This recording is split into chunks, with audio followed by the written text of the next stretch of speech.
হ্যাঁ বন্ধুগণ, তোমরা ঠিকই ধরেছো। আজকে ছিল আমার বার্থডে, আর আমার বেস্টি আমাকে কিছুটা এইভাবে সারপ্রাইজ দিয়েছিল।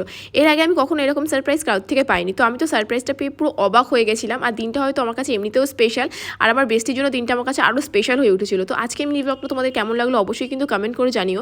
আর ফুল ভিডিও দেখার জন্য অপেক্ষা করো, আমি কদিন পরে আমার চ্যানেলে ফুল ভিডিওটা আপলোড করবো। তো